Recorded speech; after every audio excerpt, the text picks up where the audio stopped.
নতুন জামাকাপড় থেকে কি প্রচণ্ড পরিমাণে রং উঠছে? তাহলে অবশ্যই এই কাজটি করুন। কিংবা বাড়িতেই আপনারা কখনো ছুরি বটি ধার করে দেখেছেন? চলুন আজকের অসাধারণ কিছু ছোট ছোট টিপস আমরা দেখে নিই। আশা করছি টিপসগুলি যদি ভালো লাগে আপনারাও অ্যাপ্লাই করে দেখতে পারেন। আমাদের বাড়িতে যেই ধরনের মশারিগুলো থাকে না, অনেক সময় কি হয়, এই যে এই ধরনের মশারিগুলো খোলার পর এটা ভাঁজ করার হয়তো সময় থাকে না, সকালে আমরা প্রত্যেকেই ব্যস্ত থাকি, আর এইভাবে যদি রাখা হয় দেখুন দেখতেও কতটা বাজে লাগে।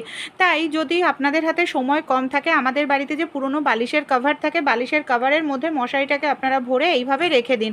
তারপর যখন সময় হবে তখন আপনারা মশারিটাকে ভাঁজ করে রাখবেন। এতে বিছানাটা দেখতেও বাজে লাগবে না, আর মশারিটাও কিন্তু নোংরা হবে না। ভালো লাগলে আইডিয়াটি অবশ্যই আপনারাও ট্রাই করে কিন্তু দেখবেন। আমরা মহিলারা যে এই ধরনের শাড়িগুলো পরি না, সিনথেটিকের শাড়ি বলুন, জর্জেটের শাড়ি, এই ধরনের শাড়িগুলো ভাঁজ করতে আমাদের অনেকটা সময় লেগে যায়। দেখা যায় ভাঁজ করতে যাই শাড়ির পাড় ভেতর থেকে খুলে যায়। তাই ছোট্ট এই টিপসটি ফলো করলে সেকেন্ডের মধ্যেই আপনারা ভাঁজ করে নিতে পারবেন সিল্কের শাড়ি, সিনথেটিক বা জর্জেটের শাড়ি। চিরুনি নিয়ে নেবেন। চিরুনি আমাদের প্রত্যেকের বাড়িতেই থাকে। চিরুনিটাকে ধরে এইভাবে চিরুনির চারপাশ দিয়ে আপনারা পাড়টা গোটাতে থাকুন। এই কাজটা দাঁড়িয়ে করবেন, তাহলে কি হবে, একদিক দিয়ে ভাঁজ করলে আর এক দিক মানে নিচের দিকটাও সমানভাবে ভাঁজ হয়ে যাবে। এইভাবে দেখুন আমি এবার চিরুনিটাকে বের করে নিলাম। এবার লম্বা করে নেব, তাহলেই দেখুন কত সুন্দরভাবে এখানে আমার ভাঁজ হয়ে গেল। এইভাবে আপনারা যদি ভাঁজ করেন, যে কোনো শাড়ি ভাঁজ করতেই অনেকটা সময় লাগে না, তাড়াতাড়ি ভাঁজ করাও হয়ে যায়, আর শাড়ির পাড় কিন্তু ভেতর থেকে আর বের হয় না। আমরা রান্নাঘরে কিংবা বাথরুমে এই ধরনের তাওয়ালে ব্যবহার করে থাকি। অনেক সময় তাওয়ালেটা নর্মালভাবে ঝুলিয়ে রাখলে হাত মুছতে গেলে বারবার পড়ে যায়, এতে আমাদের বারবার ঠিক করতে লাগে তাওয়ালে। তাই তাওয়ালেটাকে এইভাবে আপনারা ছোট করে ভাঁজ করে নিন। আমাদের বাড়িতে যে চুড়ি থাকে, এইভাবে তাওয়ালেটাকে চুড়ির মধ্যে ঢুকিয়ে নিন। তারপর এইভাবে ভাঁজ করে নিয়ে একটি গার্ডার নিয়ে নিন। গার্ডার দিয়ে ভালো করে এটাকে টাইট করে আটকে যে কোনো জায়গায় ঝুলিয়ে রাখুন, যেখানে ঝোলানোর জায়গা। দেখবেন এতে কি হবে, তাহলে তাওয়ালেটা দেখতেও সুন্দর লাগবে, হাত মুছতে গেলে বারবার তাওয়ালেটা খুলে কিন্তু আপনাদের পড়েও যাবে না। এই টিপসটি ফলো করবেন, দেখবেন আপনাদের বারবার যে ঠিক করতে লাগে সেই কাজটা করতে হবে না। অনেক সময় দেখা যায় আমরা এই ধরনের ছোলা বলুন, মুগ ডাল বলুন, অনেকটা পরিমাণ আমরা নিয়ে এসে রেখে দিই। অনেকটা পরিমাণ দেখবেন অনেক দিনের জন্য ঘরে এনে রাখলে খুব অল্প দিনের মধ্যেই না এর মধ্যে পোকা ধরে যায়, আর পোকা ধরে গেলে সেগুলো আর খাওয়া যায় না, পুরোপুরি নষ্ট হয়ে যায়। তাই আমাদের বাড়িতে মশলা হিসাবে আমরা যেটা ব্যবহার করি তেজপাতা, আপনারা যদি এই ধরনের গোটা ছোলা বা মুগ ডাল তার মধ্যে তেজপাতা দিয়ে কোনো কৌটোর মধ্যে ভরে রেখে দেন, ডালটা বা ছোলা 1 বছর ঘরে থাকলেও দেখবেন পোকা ধরবে না, একদম ফ্রেশ থাকবে। আমরা অনেকেই আছি এই ধরনের কৌটোর নারকেল তেল ব্যবহার করে থাকি, কিন্তু কৌটোর নারকেল তেল অনেক সময় দেখা যায় যে ছিদ্র করে ব্যবহার করি না, এই ছিদ্রর জায়গাটায় অনেক সময় পেরেক দিয়ে আটকে রাখি। পেরেক দিয়ে আটকে রাখলে দেখবেন পেরেকের মধ্যে জং থাকলে সেই জংটা তেলে মিশে যায়, তেলটা নষ্ট হয়ে যায়। বা খোলা রেখে দিলেও ছোট ছোট পিঁপড়ে ধুলো ময়লা ঢোকে, যার কারণে আমাদের তেলটা নষ্ট হয়ে যায়। তাই আপনারা ছোট্ট একটি কাজ করবেন। দেশলাই কাঠি আমাদের প্রত্যেকের বাড়িতেই থাকে। দেশলাই কাঠি নিয়ে নিন, বারুদের অংশটা আপনারা কেটে ফেলে দিন। তারপর দেশলাই কাঠিটা এই তেলের কৌটোর মধ্যে রাখবেন। যখন প্রয়োজন দেশলাই কাঠিটা খুলে ব্যবহার করবেন, আবার প্রয়োজন মিটে গেলে আটকে রাখতে পারবেন।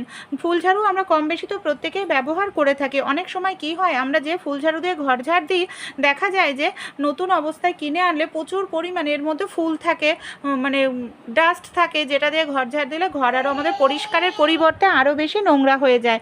তাই আপনারা কি করবেন, এখানে দেখুন আমি নিয়ে নিয়েছি একটি পুরনো চিরুনি। চিরুনি দিয়ে যদি এইভাবে কিছু সময়ের জন্য একটু আঁচড়ে নেওয়া যায়, ফুলঝাড়ুর মধ্যে যে ছোট ছোট ফুল থাকে, ডাস্ট থাকে, খুব সহজেই বের হয়ে যাবে ঘর ঝাড় দিতে গেলে। আর কখনোই নতুন ফুলঝাড়ু থেকে ডাস্ট বের হবে না, আর আমাদের ঘর নোংরা কিন্তু হবে না।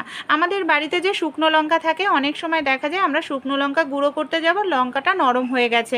এই লঙ্কাটাকে আবার গ্যাসে করে তাওয়াতে গেলে বা মুচমুচে ভাব আনতে গেলে গ্যাস খরচ হয়। তাই কোনো রকম গ্যাস খরচ করতে হবে না, আপনারা এই ছোট্ট টিপসটি ফলো করুন। যখন আমরা রান্নাবাড়ি করি, দুটো গ্যাসের বার্নারেই দেখবেন মাঝখানটা বেশ কিছুটা গরম হয়ে যায়। এই গরম অংশটাকে কাজে আমরা লাগাতে পারি।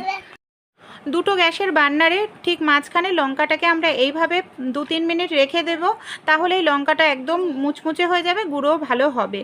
আমরা যে প্রত্যেক দিন এই ধরনের বটি দিয়ে সবজি মাছ কেটে থাকি, দেখা যায় বটিতে না আমাদের জং ধরে যায়, আর এই ধরনের বটি দিয়ে জং ধরে গেলে আমরা সবজি বা মাছ যখন কাটতে যাই ঠিকঠাক মতো কাটা হয় না, আর এটাকে আমরা ধার করিয়ে আনতে গেলে অনেকটা টাকা পয়সা খরচা হয়। তাই সামান্য পরিমাণ নুন নিয়ে নিন। নুন এখানে জল নেব নেবেন না, এখানে এই ধরনের একটি ধার দেখে কসবাইট নেবেন, মানে নতুন কসবাইট। এই কসবাইটটা দিয়ে কিছু সময়ের জন্য এইভাবে একটু বটিটাকে ঘষতে হবে। শুধু বটি নয়, কাঁচি ছুরিতেও জং ধরে গেলে, ধার চলে গেলে এইভাবে একটু নুন দিয়ে ঘষে নেবেন। দেখবেন নুনের কারণে আপনাদের যে জংটা আছে বটিতে, ছুরিতে, কাঁচিতে, সেই জংটা খুব সহজেই উঠে যাবে।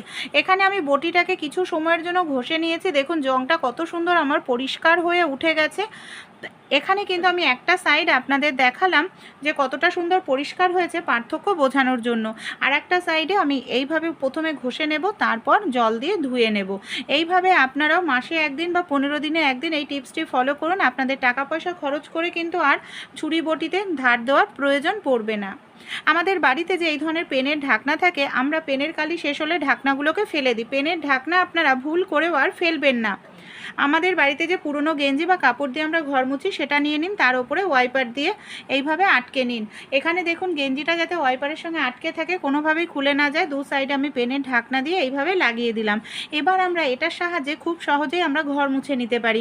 হাত লাগাতে লাগবে না, আমাদের হাঁটু যন্ত্রণা, কোমর যন্ত্রণা করবে না। যেখানে আমাদের হাত পৌঁছায় না সেই সব জায়গাতেও খুব সহজেই ঘরটাকে মুছে নিতে পারবো। ঘর মোছা হয়ে গেলে এই পেনের ঢাকনাটা খুলে কাপড়টাকে খুলে নেব, আবার ধুয়ে পরের দিন আবার আমরা ইউজ করতে পারবো। পরের আইডিয়াটি চলুন তাহলে দেখে নিই। আমাদের বাড়িতে এই ধরনের যখন নতুন জামা কাপড় আমরা কিনে নিয়ে আসি, বিশেষ করে সুতির জামা কাপড়, এমন এমন অনেক কালার থাকে যে কালারগুলো আমরা জল দিয়ে একবার দুবার ধুলেই দেখা যায় প্রচুর পরিমাণে রং ওঠে, এমনকি কাপড়টা কালারটা একেবারে ফ্যাকাশে হয়ে যায়, আর পরা যায় না। তাই যদি রং ওঠার সম্ভাবনা আছে এমন কাপড় যদি আপনার মনে হয়, তাহলে কি করবেন, নিয়ে নেবেন ফিটকিরি। ফিটকিরিটাকে খুব ভালো করে আমাদের গুঁড়ো করে পাউডার করে নিতে হবে। তারপর দেখুন এখানে আমি একটি পাত্রের মধ্যে জল নিয়ে নিয়েছি। জলের মধ্যে সবার প্রথমে ফিটকিরির গুঁড়োটা দিয়ে দিলাম।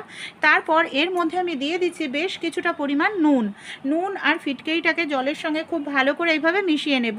তারপর নতুন যে জামাটা আমার রং ওঠার সম্ভাবনা, সেই জামাটাকে এই ফিটকিরি আর নুন জলের মধ্যে 10 মিনিটের জন্য ডুবিয়ে রাখবো। এতে কি হবে, কালারটা আরও বেশি গাঢ় হয়ে যাবে, আর কখনোই রংটা উঠবে না। ছোট ছোট টিপসগুলি যদি আপনাদের ভালো লেগে থাকে অবশ্যই ট্রাই করে কিন্তু দেখবেন।